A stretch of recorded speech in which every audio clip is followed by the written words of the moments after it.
ఇక అది కంటిన్యూ అవుతుందో లేదో నాకు తెలియదు. అది నేను ఉద్యోగాన్ని నాయకులకు పంచదేవతలకు వదిలేసిన. దేవర్ ఆఫ్టర్ మై జాబ్. ముందర చంపుదాం అనుకున్నది వాళ్ళతో కానప్పుడు ఈయన పొట్ట కొడితే ఉద్యమం పొట్ట కొట్టినట్టే అనుకొని కొట్టాను. దాని నుంచి మాత్రం నేను సడన్గా ఏమైందంటే, నేను ఒక డాక్టర్ని అయి ఉంటే నా కాళ్ళ మీద నేను బతుకున్నాను. లేదా నాకు సెల్ఫ్ ప్రొఫెషన్ ఏదన్నా ఇన్కమ్ ఈల్డింగ్ ప్రొఫెషన్ ఏదన్నా ఉంటే అట్లనే బతుకుతాను. సడన్గా కట్ ఆఫ్ అయ్యేసరికి నాకు తోయలే, ఏం చేయాలో నాకు తోయలే. నాకు ఎట్లా సొంతంగా ఇక్కడికి వచ్చేసరికి ఈడ భూములు కూడా నా ఆధీనంలో లేవు. భూములు కూడా మా ఆధీనంలో లేవు. మా ఇంట్లోనే ఉన్నామే. అప్పుడు కోర్టులు వేసింది నా మీద, ఈ భూమి నాది అని 20 ఎకరాలు దాటి అటు ఇటుగా కోర్టులు వేసింది. కోర్టులో కేసు నడుస్తుంది. అంటే ఎక్కడా ఏ స్థానం లేదు నాకు.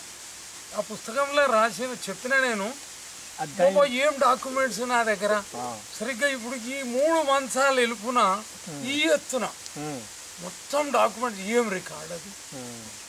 అప్పుడు వాన పడుతుంది, తుఫాన్లు వేసింది నల్గొండల. సడన్గా ఆ దారిలో పోయి చూస్తే ఉంది, మీ అన్నీ ఆడున్నాయి సార్ అన్నారు. ఇంటి కింద నా లారీ దాటి సామాను, పెద్ద లారీ దాటి సామాను ఇంటికింత వేసుకుంటూ పోయినా దాచిన. అరే ఏముంది, మళ్ళీ పోయి చూస్తే నాకు ఈడబెట్టడానికి ఏమో వాళ్ళు ఉన్నారు మా ఇంటికాడ ఊర్లో. ఆడనే ఎక్కడోళ్ళు అక్కడ వర్షం పడుతుంది, మొత్తం బయట ఉన్నాయి. అక్కడ కూడా 2 చేతులు పైకెత్తి చూపించి రిలీఫ్ అయినా. ఇక బాధ ఎక్కడిది, మొత్తం మీదే మీ ఇష్టం అనుకున్న చేతులు కాదు. నాకు వేరే ఇల్లు కిరాయి తీసుకొని ఉండడానికి లేదు, ఇది లేదు. అప్పుడు అనిపించింది, అరే యుగాల్లో ఏం తేడా వచ్చింది. త్రేతాయుగంలో ఆయన రాముల వారు ఏది అరణ్యవాసం పోయి వచ్చిన తర్వాత, యుద్ధం తర్వాత జరనన సోడు దొరికింది. ద్వాపర యుగంలో యుద్ధం తర్వాత జరాల రాజ్యం వాళ్ళకు కష్టంతో దొరికింది. ఇదేం సంగతో నాది 13 ఏళ్ళు 14 ఏళ్ళు అజ్ఞాతం అరణ్యం అయిపోయింది. జనవాసంలోకి వస్తే నా వెనక తిరిగి చూస్తే ఏమీ లేదు, నాకు ఏదీ లేదు. ఫ్రిడ్జ్ ఒక ఇంట్లో పెడితే ఫ్రిడ్జ్ అమ్ముకోరు, డైనింగ్ టేబుల్ కుర్చీలు పెడితే హల్లు ఎక్కడెక్కడికో తీసుకుపోయారు, మార్చుకున్నారు. అది డబల్ కార్డులు ఉండే. బ్యాంకులో ఉన్నప్పుడు నేను డైరెక్ట్ రిక్రూట్ ఆఫీసర్. ఏది టీవీలు లేవు, ఏ సామాన్ లేదు. నేను మొబిలైజ్ చేసిన రికార్డు కూడా ఇట్లా పోయింది. నా డిగ్రీ సర్టిఫికేట్, ఎస్ఎస్సి, ఇంటర్ అన్నీ పంచదేవతలకు అర్పణ.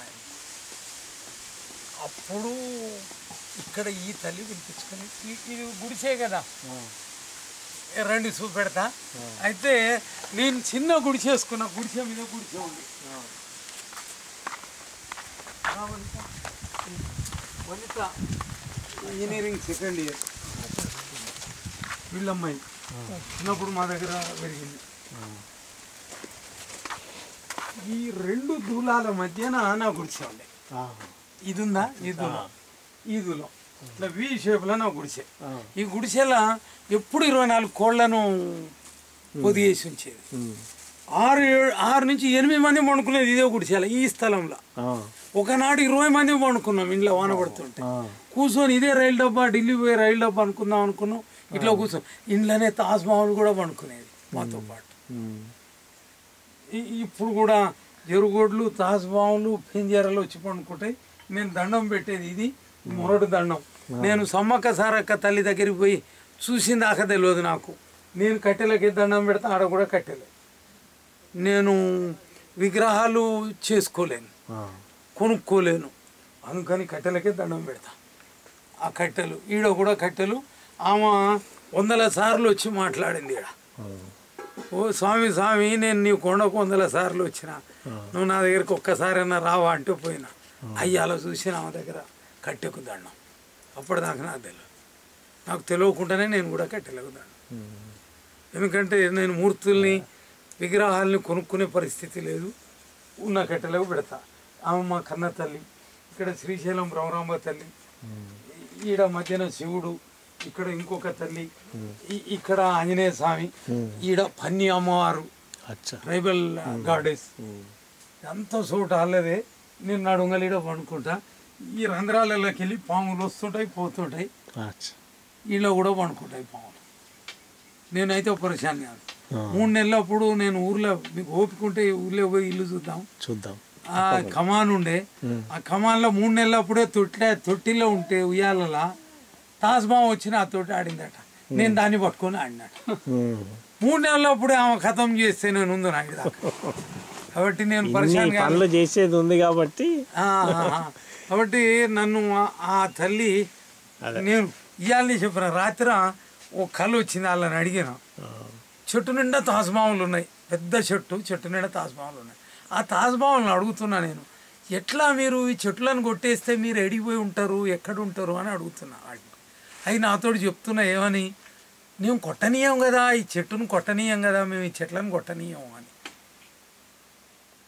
వాళ్ళకి చెప్తున్నా. మీకు చెప్పొచ్చో లేదో కళ నాకు తెలియదు కానీ గిట్లు వచ్చింది కళ అని. బట్టి అందరు చూసినప్పుడేమో పాములు కొడతాం, అందరు చూడనప్పుడు కొట్టను. ఎందుకంటే వాళ్ళు ఈడ ఉండాలి, వాళ్ళ మనుగడ ఇది. కాబట్టి వాళ్ళు ఉన్నప్పుడు కొడతా, వాళ్ళు లేనప్పుడు అటు దారి అదే. నేను కూడా సపోర్ట్ ఈడనే పండుకుంటా, నిద్ర మంచిగా పడుతుంది. ఇక్కడ నేల మీద పండుకుంటే నాకు చాలా అంటే చాలా బాగా అనిపిస్తుంది. అది అంటే ఈ గుడిసే ఉండంగా మళ్ళీ గుడిసే పైన ఇది తీయకుండా గుడిసేపించిన.